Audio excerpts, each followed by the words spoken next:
Hello everyone, welcome back to my YouTube channel. आज हम आप लोगों के लिए टॉप 25 क्वेश्चन ले आए हैं जो यूपीएसआई की तैयारी कर रहे हो, सन 2025 यूपीएसआई टारगेट किए हुए हैं। उनको देखना ये है कि जो टॉप 25 क्वेश्चन है जो आपने थंबनेल में देखा, इस क्वेश्चन में कितने क्वेश्चन आप सही से कर सकते हैं। यहाँ पर पहले क्वेश्चन की बात करेंगे। पहला क्वेश्चन कह रहा है, वर्ष 1975 में किए गए आपातकालीन घोषणा के समय भारत के राष्ट्रपति कौन थे। बताना है कि 1975 में भारत के राष्ट्रपति कौन थे। तो इसका सही आंसर हो जाएगा ऑप्शन सी, फखरुद्दीन अली अहमद। फखरुद्दीन अली अहमद भारत के 5वें राष्ट्रपति रहे। इनका जो शासनकाल था वो 1974 से लगा करके 1977 तक ये भारत के राष्ट्रपति के रूप में आसीन थे। 1975 की बात करें तो 1975 में प्रधानमंत्री इंदिरा गांधी रही और इंदिरा गांधी का शासनकाल था 1966 से लगा करके 1977 तक।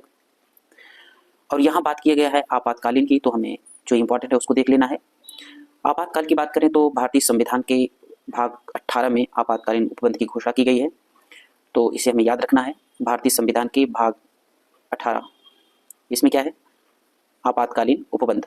और आर्टिकल की बात करेंगे तो आर्टिकल 352 से लगा करके 360 तक जो है। 352 की बात करेंगे तो 352 में है राष्ट्रीय आपात, और 356 जो है वो है राष्ट्रपति शासन। और 360 की बात करेंगे तो ये है वित्तीय आपात। ये तीनों चीजें आपको याद कर लेना है। और भारतीय संविधान के भाग 18 में और आर्टिकल 352 से 360 तक, इसमें इतनी चीजें इंपॉर्टेंट रही। बढ़ते हैं अगले क्वेश्चन की तरफ। अगला क्वेश्चन क्या कह रहा है, क्वेश्चन नंबर 2 कह रहा है, निम्नलिखित विकल्पों में से भारतीय राजनीति में सर्वोच्च है, यानी इसमें सर्वोच्च कौन है। उच्चतम न्यायालय, संविधान, संसद और राष्ट्रपति। आपको बताना है इसमें उच्चतम कौन है। तो जहां तक राजनीति की बात की जाएगी तो इसमें सही आंसर हो जाएगा संविधान। और उच्चतम न्यायालय की बात करते हैं तो उच्चतम न्यायालय आर्टिकल 124 में है। इसमें ये कहा गया है कि भारत में एक उच्चतम न्यायालय होगा। और भारतीय संसद की बात करें तो भारतीय संसद का गठन आर्टिकल 79 में, इसको भी आपको याद रखना है। और राष्ट्रपति की बात करेंगे तो राष्ट्रपति आर्टिकल भारतीय संविधान के आर्टिकल 52 में है, इसको भी आपको याद रखना है। अब बात यहाँ करते हैं कि संविधान का कार्य क्या है। जो संविधान का सबसे महत्वपूर्ण कार्य है वो है राज्य की विधायिका, कार्यपालिका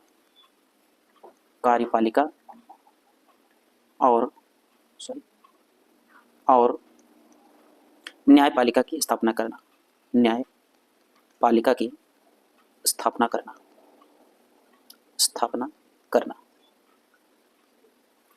बढ़ते हैं अगले क्वेश्चन की तरफ। क्वेश्चन नंबर 3 कह रहा है कि योग दर्शन के संस्थापक कौन है। तो आपको बताना है कि योग दर्शन के संस्थापक कौन है। इसका सही आंसर हो जाएगा ऑप्शन सी, योग दर्शन के संस्थापक हैं पतंजलि। इसके साथ ही आपको कुछ चीजें और याद रखना है। जैसे हम कहें कि सांख्य दर्शन, जो भारतीय दर्शन है, सांख्य दर्शन के प्रवर्तक हैं कपिल। और बात करें योग दर्शन के प्रवर्तक हैं पतंजलि। बात करें न्याय दर्शन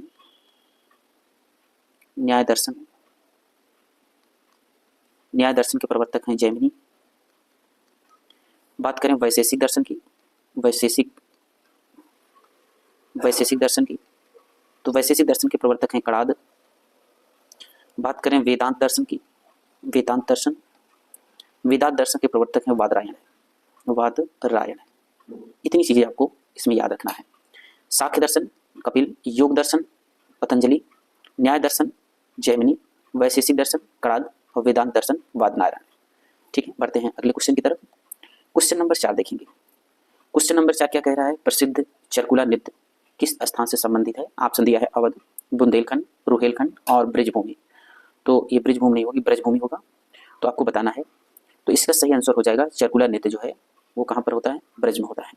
इस नृत्य में महिलाएं अपने सिर पर एक वृत्ताकार एक लकड़ी का पिरामिड होता है, उसको अपने सर पर रख कर कृष्ण भक्ति में जो है नृत्य करती हैं, यानी डांस करती हैं। ठीक है, और बढ़ते हैं अगले क्वेश्चन की तरफ। क्वेश्चन नंबर 5 की बात कर लेते हैं। क्वेश्चन नंबर 5 क्या कह रहा है, चोल राजवंश ने किस धर्म की रक्षा की थी। जैन धर्म, बौद्ध धर्म, वैष्णव धर्म और शैव धर्म। तो इसका सही आंसर हो जाएगा शैव धर्म, ऑप्शन डी। अब यहाँ पर हम शैव धर्म की बात करेंगे तो यहाँ आपको याद रखना है कि यहाँ आपको याद रखना है कि चोल राजवंश के संस्थापक कौन है। तो इसके संस्थापक की बात करें तो इसके संस्थापक हैं विजयालय। कौन है? विजयालय सेन। विजयालय सेन, इसको आपको याद रखना है। चोल वंश के संस्थापक कौन है? विजयालय सेन। और चोल वंश में सबसे प्रतापी राजा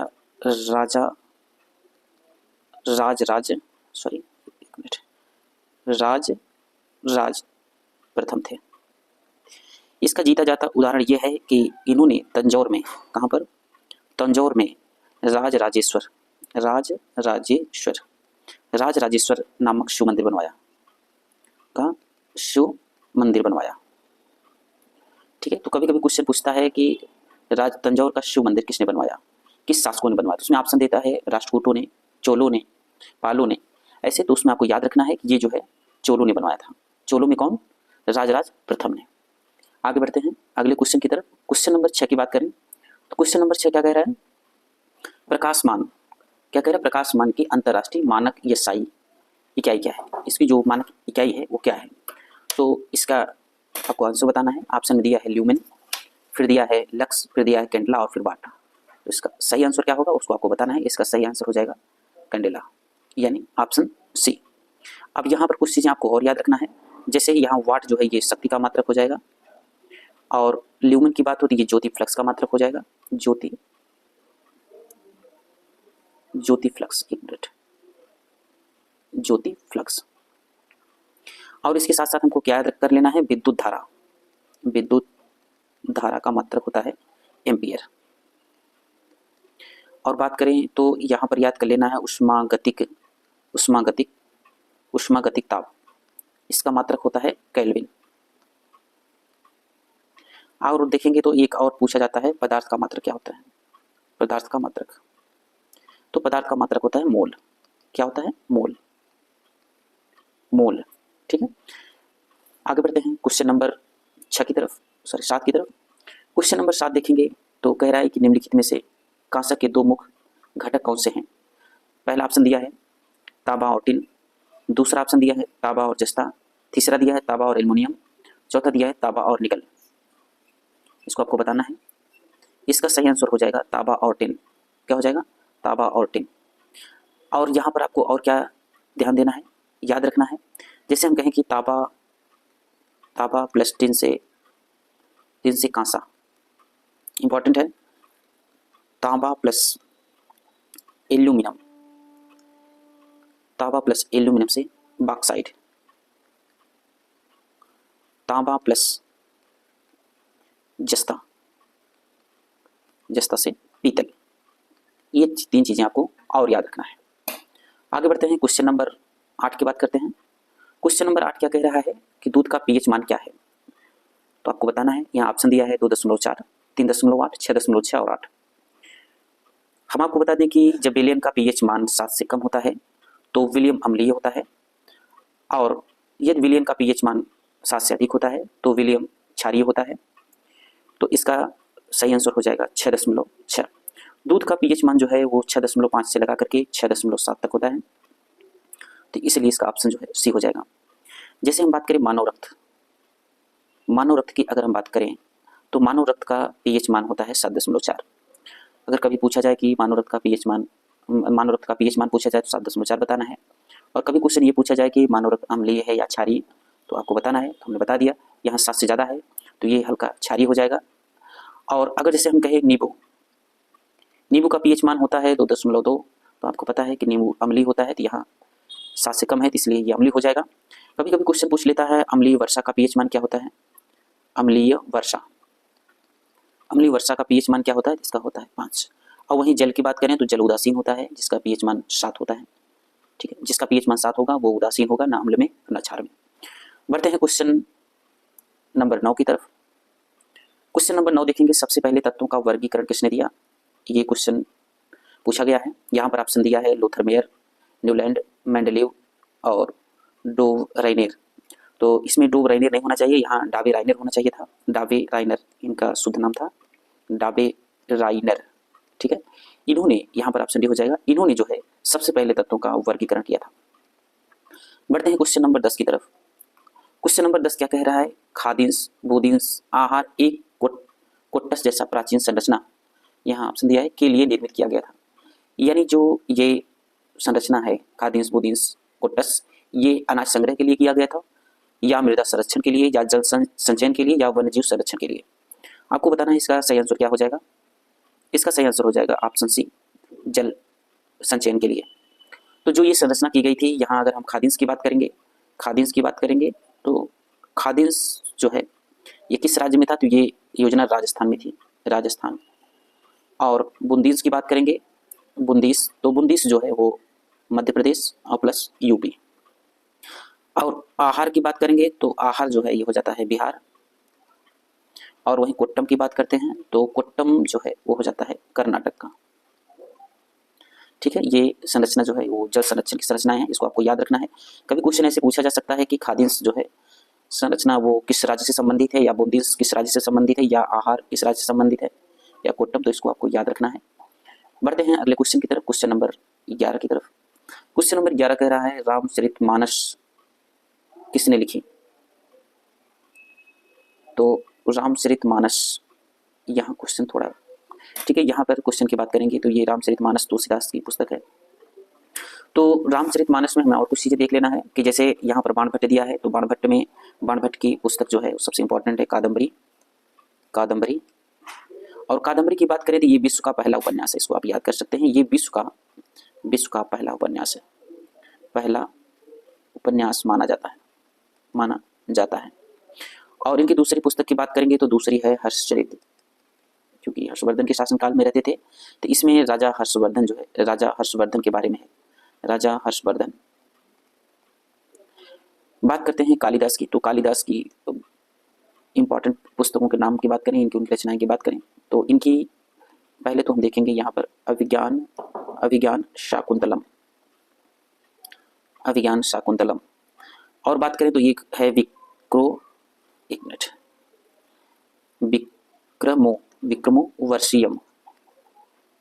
विक्रमोर्वशीयम, कुमार संभवम, रघुवंशम, मेघदूतम,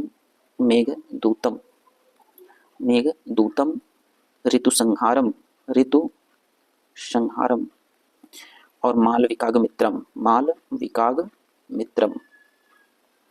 इतनी पुस्तकें, इतनी रचनाएं जो हैं ये महाकवि कालिदास की है, इसको आपको याद रखना है।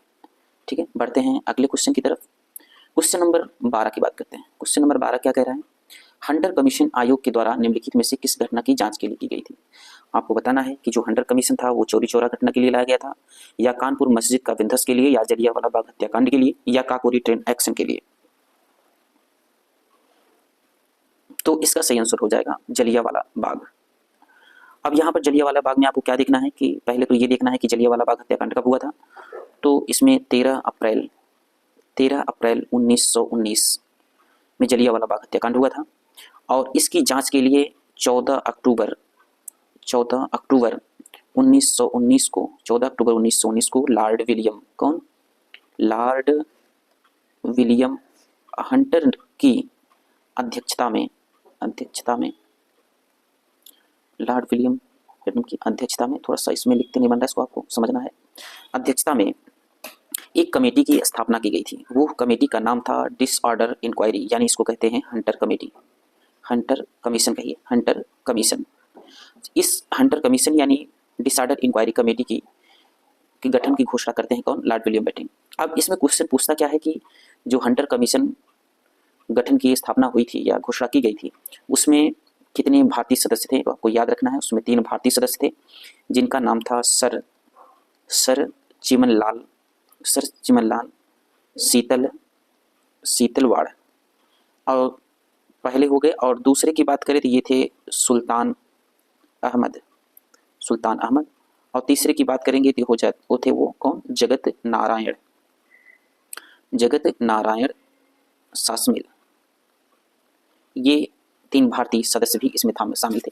और इसमें एक चीज और आपको देखना है, वो क्या देखना है कि जो कांग्रेस थी, भारतीय कांग्रेस, तो भारतीय कांग्रेस जो है इसमें अपनी तरफ से इस हत्याकांड पर अपनी तरफ से एक कमेटी जो है गठित करती है। उस कमेटी का नाम होता है तहकीकात, क्या होता है, तहकीकात तहकीकात कमेटी। इस तहकीकात कमेटी के जो अध्यक्ष थे वो मदन मोहन मालवीय थे। मदन मोहन मालवीय, इसको आपको याद रखना है। मदन मोहन मालवीय की अध्यक्षता में मालवीय की अध्यक्षता में एक तहकीकात कमेटी की गठन किया जाता है। ये तहकीकात कमेटी जो है वो क्या करता है, जलियांवाला बाग हत्याकांड का जांच करता है। आगे बढ़ते हैं, अगला क्वेश्चन क्या कह रहा है, क्वेश्चन नंबर 13। क्वेश्चन नंबर 13 की बात करेंगे तो यहाँ पर क्वेश्चन कह रहा है कि सर्वेंट ऑफ इंडिया सोसाइटी के संस्थापक कौन थे। आपको बताना है सर्वेंट ऑफ इंडिया सोसाइटी के संस्थापक कौन थे। तो इसका सही आंसर इसमें ऑप्शन देखेंगे, बाल गंगाधर तिलक दिया गया है, एनी बेसेंट दिया, गोपाल कृष्ण गोखले और दादा भाई नौरोजी। इसका सही ऑप्शन हो जाएगा गोपाल कृष्ण गोखले। तो गोपाल कृष्ण गोखले जो है ये सर्वेंट ऑफ इंडिया की स्थापना कब की थी, 1905 ईस्वी में। और उन्होंने 1908 ईस्वी में, गोपाल कृष्ण गोखले ने 1908 ईस्वी में अपने गुरु के नाम से एक इंस्टीट्यूट की स्थापना करते हैं जिसका नाम होता है रानाडे। क्या होता है, Ranade institute, Ranade institute of economics.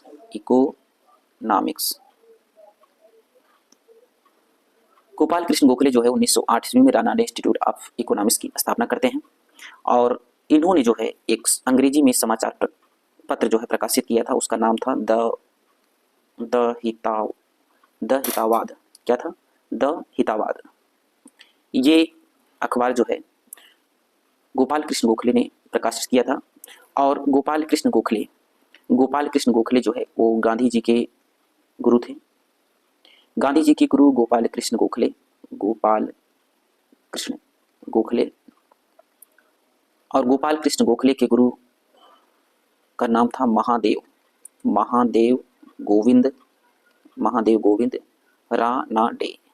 तो कभी कभी ये क्वेश्चन पूछ लेता है कि गांधी जी के गुरु कौन थे। राजनीतिक गुरु गोपाल कृष्ण गोखले और गोपाल कृष्ण गोखले के गुरु थे महादेव गोविंद रानाडे। इसको भी आपको याद रखना है। और आप चैनल पर नए हो तो चैनल को सब्सक्राइब जरूर करिएगा। और ये मॉक फर्स्ट है, हम ऐसे मॉक टेस्ट कराएंगे जो आपके एग्जाम में सीधे क्वेश्चन मिलने की संभावना रहेगी और मिलेंगे, ये मेरा वादा है आपसे।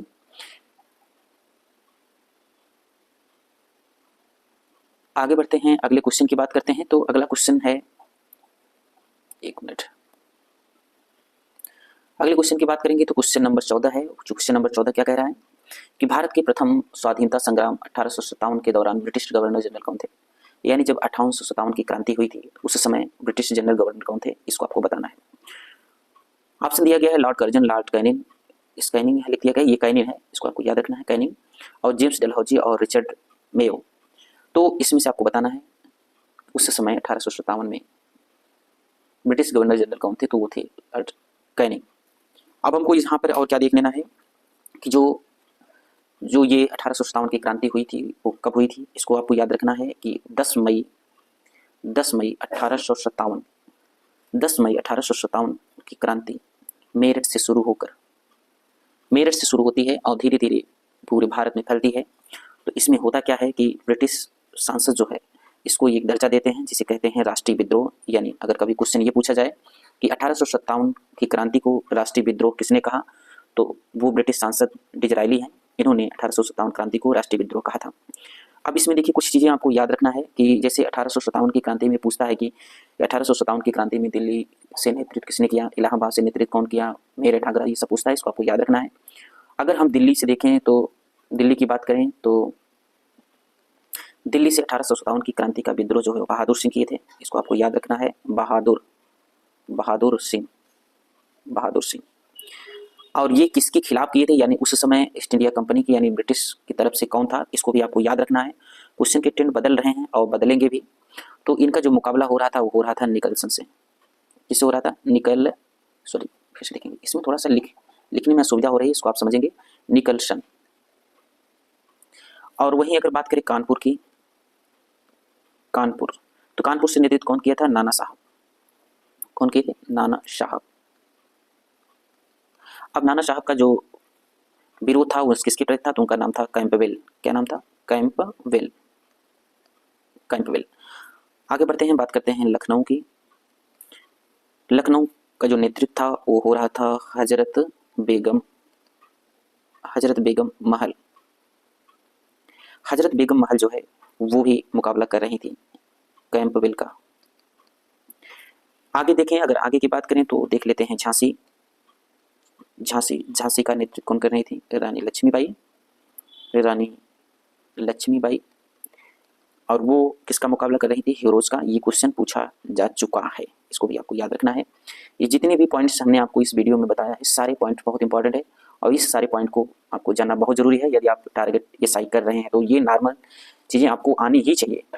सिलेक्शन देखिए उसी का होता है जो छोटे क्वेश्चन यानी जो सरल क्वेश्चन रहते हैं वो गलत नहीं करता है, उसी का सिलेक्शन होता है। ठीक है, कठिन क्वेश्चन जो है वो किसी को नहीं आता रहता है। ठीक है, तो आपको याद रखना है कि जो सरल क्वेश्चन है उसे हमें जो है गलत नहीं करना है। आगे बढ़ते हैं क्वेश्चन। अच्छा, इसमें कुछ पॉइंट छूट गए, 1 मिनट, कुछ पॉइंट छूट गए हैं, उसको भी हम आपको बता देते हैं। तो झांसी देख लिया था, तो फैजाबाद बरेली भी देख लेते हैं। तो फैजाबाद देख लें, बरेली देख लें, और एक और आता है जगदीशपुर बिहार। ठीक है, अब यहाँ का नेतृत्व कौन कर रहा था इसको भी आपको देखना है। फैजाबाद की बात करेंगे तो यहाँ कर रहे थे मौलवी अहमदुल्ला। और ये किसका मुकाबला कर रहे थे? ये कर रहे थे जनरल लाड का। किसका? जनरल लाड का। और बात करें बरेली की तो बरेली खान बहादुर जो है वो आयर का मुकाबला कर रहे थे। और जगदीशपुर बिहार से जो है, जगदीशपुर बिहार की बात करें तो यहाँ पे थे कुंवर सिंह। इसको भी आपको याद रखना है। ये कर रहे थे किसका मुकाबला? ये कर रहे थे विलियम टेलर का।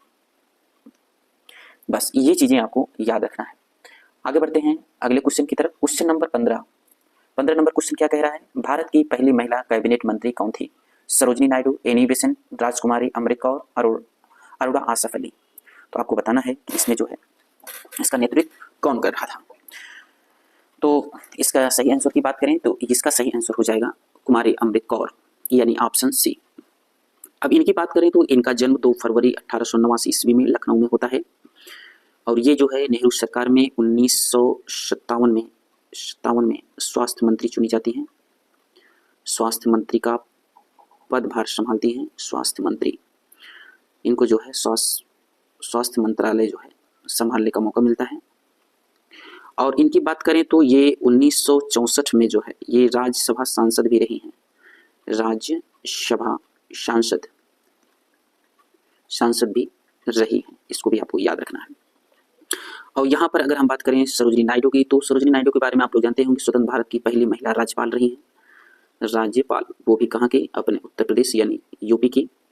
और इन्होंने एक काम और किया था, दूसरा पॉइंट इनका याद रखना है कि इन्होंने 1925 ईस्वी में कानपुर के भारतीय राष्ट्रीय कांग्रेस का अधिवेशन भी किया था। अधिवेशन की अध्यक्षता किया था। अध्यक्षा रही, इसको भी आपको याद रखना है। और अगर बात करें यहाँ पर एनी बेसेंट की, तो एनी बेसेंट जो है वो 1917 में भारतीय राष्ट्रीय कलकत्ता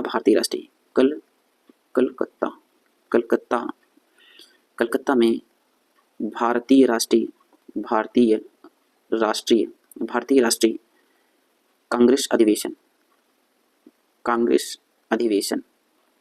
भारतीय राष्ट्रीय कांग्रेस अधिवेशन की अध्यक्ष बनी थी। ये महिला में पहली अध्यक्ष रही, इसको भी आपको याद रखना है।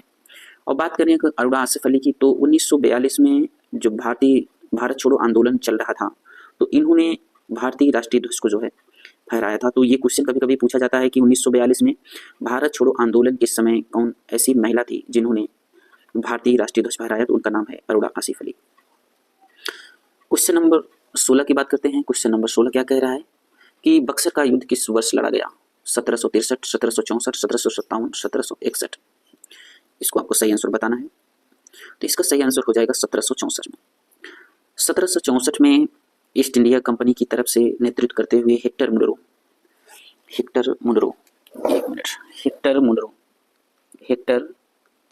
ने नेतृत्व किया। और भारत की तरफ से मीर मीर कासिम के नेतृत्व में अवध के नवाब सिराजुद्दौला और मुगल सम्राट शाह आलम द्वितीय की संयुक्त सेनाओं के बीच युद्ध होता है।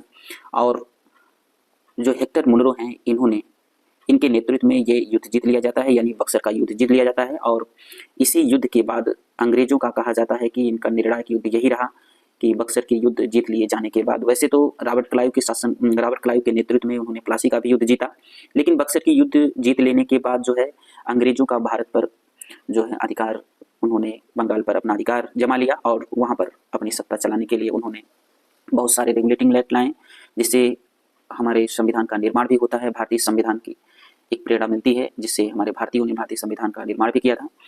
तो यहाँ पर उसकी बात न कर करके सिर्फ बात करेंगे बक्सर का युद्ध। तो 1764 आपको याद रखना है, और इसके बारे में फिर कंप्लीट वीडियो जब पढ़ाएंगे प्लासी का युद्ध, बक्सर का युद्ध, तो वो दूसरी क्लास में हम आपको समझाएंगे। ठीक है, बढ़ते हैं अगले क्वेश्चन की तरफ। अगला क्वेश्चन कह रहा है आज़ाद हिंद फौज 1942 में किसने बनाया। देखिए यहाँ पर सिर्फ क्वेश्चन की बात हो रही है और थोड़ा सा जिक्र हो रहा है, यहाँ कंप्लीट टॉपिक नहीं पढ़ाया जा रहा है, सिर्फ ये टेस्ट के रूप में एक मॉक है, इसको भी आपको याद रखना है। और आप चाहते हैं मॉक देना तो आप मेरे वीडियो को जरूर लाइक करिएगा और चैनल को सब्सक्राइब करिएगा। चलिए बात करते हैं आज़ाद हिंद फौज की। तो आज़ाद हिंद फौज की स्थापना किसने किया था। ऑप्शन दिया है सुभाष चंद्र बोस, फिर दिया है मोहन सिंह, और फिर दिया गया है शाहनवाज खान, और फिर पी.के. सहगल। तो आपको बताना है कि आज़ाद हिंद फौज की स्थापना किसने किया था। तो इसमें सही पूछा जाए तो इसमें ऑप्शन है ही नहीं, इसका सही आंसर हो जाएगा आज़ाद हिंद फौज की स्थापना 1942 में मोहन सिंह के सहयोग से कौन किया था, रास बिहारी बोस ने किया था। तो रास बिहारी बोस ऑप्शन में नहीं है, रास बिहारी बोस ने किया था, लेकिन किसके सहयोग से किया था, तो मोहन सिंह से। यहाँ पर सही आंसर इसको क्या हो जाएगा, मोहन सिंह। और 1943 में आज़ाद हिंद फौज का नेतृत्व जो है वो सुभाष चंद्र बोस को दिया जाता है। किसको दिया जाता है, सुभाष चंद्र बोस को। इसको भी आपको याद रखना है। आगे बढ़ते हैं अगले क्वेश्चन की तरफ। क्वेश्चन नंबर 18, अल्फासो आम की किस प्रमुखता नहीं, यहाँ पर किसने होगा, प्रमुखता किस राज्य से उत्पादित की जाती है। यानी जो ये अल्फासो है, अल्फासो जिसे हम लोग कहते हैं हापुस आम की प्रजाति किस राज्य में उत्पादित होती है, यही चीज बताना है आपको। तो हापुस की बात करें यानी अल्फासो की बात करें तो ये महाराष्ट्र में इसका उत्पादन सर्वाधिक होता है। क्वेश्चन एक और आता है, पूछता है दशहरी आम कहाँ का फेमस है, यानी कहाँ इसका उत्पादन सर्वाधिक होता है। तो ये होता है उत्तर प्रदेश में लखनऊ के पास एक है मलिहाबाद। तो ये क्वेश्चन पूछता है, इसको भी आप याद रखिएगा।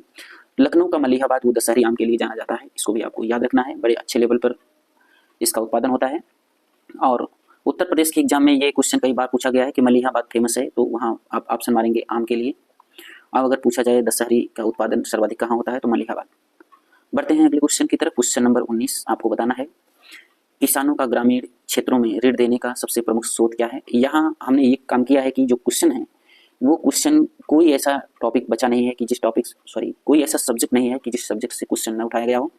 और जो भी टॉपिक या जो भी विषय सब्जेक्ट बचे हुए हैं उसे अगले मॉक में फिर क्वेश्चन उठाए जाएंगे। और आपको हर क्वेश्चन का अच्छे से एनालिसिस करना है, कितने क्वेश्चन सही हो रहे हैं इसको इनबॉक्स में जरूर टेक्स्ट मैसेज में डालना है, कमेंट बॉक्स में डालना है कि हमारे इतने क्वेश्चन सही हुए। और चैनल को सब्सक्राइब जरूर करिएगा ताकि हर क्वेश्चन आपको मिले। और आप कोशिश यही करिएगा कि पढ़ाई हमेशा किसी एक स्टैंडर्ड बुक से ही करिएगा, क्योंकि आपको ये पता होगा कि जो हमको पढ़ा रहा है वो किसी न किसी किताब से ही पढ़ा होगा। तो किताब आप जरूर रेफर करिए, मेरी सलाह है। और बाकी रही क्वेश्चन की बात, तो क्वेश्चन के लिए प्रीवियस ईयर सॉल्व कर सकते हैं, लेकिन आप अगर देखना पसंद करते हैं तो आप मॉक यूट्यूब के माध्यम से आप देखें और अपना एनालिसिस करें कि कितने क्वेश्चन जो है हमारे सही हो रहे हैं। चलिए यहाँ बात करते हैं, जो ऑप्शन दिया गया है वो दिया गया है ग्रामीण बैंक, स्थानीय साहूकार बैंक, राष्ट्रीयकृत बैंक और सहकार एजेंसी। तो इसका आपको बताना है कि इसका सही आंसर क्या हो जाएगा।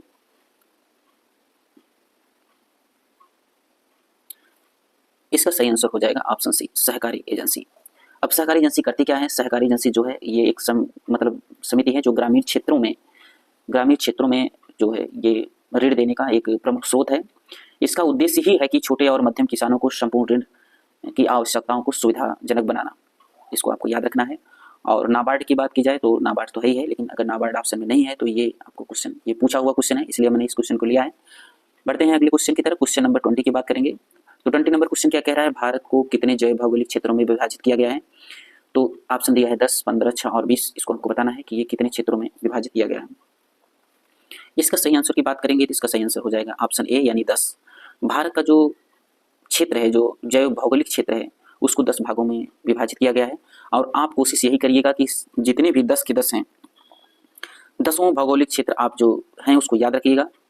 और यहाँ जैव भौगोलिक क्षेत्र की बात हो रही है। जैव भौगोलिक क्षेत्र में अगर हम बात करें तो पहला तो हो जाता है ट्रांस हिमालयी क्षेत्र, दूसरा हो जाएगा हिमालय क्षेत्र। देखिए हिमालय और ट्रांस हिमालय की बात इसलिए कर रहे हैं कि हिमालय यहाँ से लगाते हैं, ट्रांस हिमालय पार की बात हो रही है, यानी हिमालय की पार जो है वो ट्रांस हिमालय का एक जैव भौगोलिक क्षेत्र है, दूसरा है हिमालय का क्षेत्र, और तीसरा है भारतीय मरुस्थलीय क्षेत्र, मतलब ये राजस्थान वाला क्षेत्र, और चौथे की बात करें तो वो अर्धशुष्क वाला क्षेत्र यही राजस्थान में है। पश्चिमी घाट हो जाता है, पश्चिमी घाट हो जाता है, दक्कन का पठार हो जाता है, गंगा का मैदान हो जाता है, उत्तर पूर्व का क्षेत्र हो जाता है, और द्वीप समूह जो छोटे छोटे द्वीप हैं वो हो जाता है, और 10वां हो जाता है तटीय क्षेत्र। तो क्वेश्चन कभी कभी ऐसा भी पूछ लेता है कि जैव भौगोलिक क्षेत्र में सबसे बड़ा क्षेत्र किसका है, तो सबसे बड़ा क्षेत्र हो जाता है दक्कन का पठार, सबसे बड़ा क्षेत्र होगा दक्कन का पठार। और सबसे छोटे की बात करें तो वो हो जाता है तटीय क्षेत्र। क्या हो जाता है? तटीय क्षेत्र। और ये 10 के 10 अगर आपको याद नहीं है तो इसको लिख लीजिएगा। हमने क्या बताया? पहले बताया ट्रांस हिमालयी क्षेत्र, दूसरा हिमालय क्षेत्र, तीसरा भारतीय मरुस्थलीय क्षेत्र, चौथा अर्धशुष्क क्षेत्र, पांचवां पश्चिमी क्षेत्र, छठवां दक्कन का पठार, सातवां गंगा का मैदान, आठवां उत्तर पूर्व क्षेत्र, पूर्वी क्षेत्र भी कह सकते हैं, और 9वां द्वीप समूह हो जाता है जो छोटे छोटे द्वीप हैं, और 10वां हो जाता है तटीय क्षेत्र। इसमें लिखने में थोड़ी सुविधा हो रही है इसलिए आपको हमने बता दिया, आपको इसको याद रखना है। बढ़ते हैं अगले क्वेश्चन की तरफ। क्वेश्चन नंबर 21, भारत के किस राज्य ने एक जिला एक उत्पाद योजना शुरू की? तो एक जिला एक उत्पाद राजस्थान से शुरू होता है कि उत्तर प्रदेश, मध्य प्रदेश, छत्तीसगढ़? तो इसकी शुरुआत उत्तर प्रदेश से होती है, यानी ऑप्शन बी जो है इसका करेक्ट हो जाएगा। इसकी शुरुआत कब होती है इसको भी आपको याद रखना है। इसकी शुरुआत होती है सन 2018 से। सन 2018 में प्रदेश के मुख्यमंत्री योगी आदित्यनाथ द्वारा एक जिला एक उत्पाद योजना की घोषणा की जाती है। इसके बाद ये योजना सफल हो जाने के बाद इसको भारत सरकार भी अपनाता है, यानी केंद्र सरकार भी इसको लागू करता है, इसको भी आपको याद रखना है। तो अगर जिले की बात की जाए तो सर्वप्रथम उत्तर प्रदेश में, लेकिन इस समय जो है पूरे भारत में जो है एक जिला एक उत्पाद की योजना चल रही है। आगे बढ़ेंगे, क्वेश्चन नंबर 122 की बात करेंगे। क्वेश्चन नंबर 122 कह रहा है कि जनगणना सन 2011 के अनुसार भारत की शहरी जनसंख्या का प्रतिशत कितना है? ऑप्शन दिया है 20.8%, 25.7%, 27.8%, 31.16%। तो इसका सही आंसर हो जाएगा 31.16%। अब यहाँ बात कर लें तो अगर यहाँ शहरी की बात की गई है तो शहरी में हो गया 31.16%, और ग्रामीण की बात करें तो ग्रामीण हो जाता है 68.34% जो है वो ग्रामीण जनसंख्या है। भारत की अगर जनसंख्या घनत्व की बात करें तो भारत की जनसंख्या घनत्व जो है 382 प्रति व्यक्ति वर्ग किलोमीटर है। कितना है? 382 व्यक्ति प्रति वर्ग किलोमीटर। इसको भी आपको याद रखना है। ये क्वेश्चन अभी फिलहाल में एग्जाम में पूछा जा चुका है। बढ़ते हैं अगले क्वेश्चन की तरफ। Question number 23। क्वेश्चन नंबर 23 क्या कह रहा है? निम्नलिखित में से भारत के किस राज्य केंद्र शासित प्रदेश में सबसे अधिक राष्ट्रीय उद्यान है? तो जिसमें सर्वाधिक राष्ट्रीय उद्यान है वो ऑप्शन में है असम, मेघालय, अरुणाचल प्रदेश, अंडमान और निकोबार द्वीप समूह। तो आपको बताना है। तो जिसमें ज़्यादा है वो तो ऑप्शन दिया नहीं है। अब यहाँ केंद्र शासित प्रदेश की बात है और आपको बताना है तो इसमें कौन सा ऑप्शन सही हो जाएगा? तो इसका सही आंसर हो जाएगा अंडमान एवं निकोबार द्वीप समूह, यानी ऑप्शन 4। अगर प्रदेश की बात करें तो हो जाता है मध्य प्रदेश। मध्य प्रदेश ऑप्शन में नहीं है। अगर यहाँ पर पूछा जाए किस राज्य में सर्वाधिक राष्ट्रीय उद्यान है तो आपको ऑप्शन लगाना है मध्य प्रदेश, इसका सही आंसर होगा। और भारत में कुल अगर पूछा जाए कि कितने भारतीय राष्ट्रीय उद्यान हैं तो आपको बताना है 106। और क्वेश्चन ये भी पूछा जाता है कि भारत का पहला राष्ट्रीय उद्यान कौन सा है तो आपको बताना है जिम कॉर्बेट। क्या बताना है? जिम कॉर्बेट राष्ट्रीय उद्यान। राष्ट्रीय उद्यान ये कहाँ पर है? ये है उत्तराखंड में। तो सबसे ज़्यादा कहाँ हो गया? मध्य प्रदेश में। कुल टोटल कितने हैं? 106। और पहला वाला कहाँ है? पहला वाला है जिम कॉर्बेट राष्ट्रीय उद्यान, उत्तराखंड। बढ़ते हैं अगले क्वेश्चन की तरफ। Question number 24। क्वेश्चन नंबर 24 क्या कह रहा है? मुगल काल में हिंदू द्वारा निर्मित जसवंत सिंह की छत्री एकमात्र स्मारक है, यह कहाँ पर स्थित है? तो इसको बताना है कि ये सहारनपुर में है, प्रयागराज में है, कि लखनऊ में है, कि आगरा में है। तो इसके आंसर की बात करेंगे तो इसका आंसर हो जाएगा ऑप्शन डी, आगरा। अब आगरा में बात करें जसवंत सिंह छत्री की तो शाहजहां के शासनकाल में इन्होंने शाहजहां के शासनकाल में ये निर्मित हुआ था। और इसका जो निर्माण करवाए थे उनका नाम था राजा जसवंत सिंह, यानी ये ने करवाया था। और यहाँ पर एक चीज़ इंपॉर्टेंट है, ये एक बार क्वेश्चन शायद पूछा गया या नहीं पूछा गया, लेकिन मुझे ये बहुत अच्छी तरह से पता है। यहाँ पर अमर सिंह के साथ, इनके शव के साथ इनकी पत्नी जो थी हाड़ा रानी, यानी अमर सिंह की जो पत्नी थी, कौन? अमर सिंह, याद रखिए अमर सिंह। यहाँ पर अमर सिंह की पत्नी अमर सिंह के शव के साथ, अमर सिंह के शव के साथ अमर सिंह की पत्नी रानी हाड़ाबाई, क्या नाम था उनका, हाड़ाबाई, रानी हाड़ाबाई जो है यहाँ पर सती हुई थी। क्या हुई थी, सती हुई थी। आगे बढ़ते हैं अगले क्वेश्चन की तरफ। क्वेश्चन नंबर 25 यानी लास्ट क्वेश्चन है। क्वेश्चन क्या कह रहा है, उत्तर प्रदेश कितने भारतीय राज्यों या केंद्र शासित प्रदेशों से घिरा हुआ है। ये भी क्वेश्चन पूछा जा चुका है और पूछे जाने की संभावना है। अगर यहाँ पर केंद्र शासित हटा दिया जाता तो यहाँ पर ऑप्शन हो जाता 8, लेकिन एक केंद्र शासित प्रदेश दिल्ली भी है, तो इसलिए इसका करेक्ट आंसर क्या हो जाएगा, इसका करेक्ट आंसर हो जाएगा 9, ऑप्शन सी हो जाएगा। अब आपको इसमें जितने भी राज्य हैं उसको आपको देख लेना है। अब यहाँ पर 8 राज्य हो जाएंगे, एक केंद्र शासित प्रदेश हो जाएंगे। ठीक है, बस आज यहीं तक। वीडियो कैसा लगा, और अगर अच्छा लगा हो तो लाइक सब्सक्राइब जरूर करिएगा, और कमेंट बॉक्स में कमेंट जरूर करिएगा कि आपने 25 क्वेश्चंस में से कितने क्वेश्चन आप लोगों ने सही किया। Thank you so much.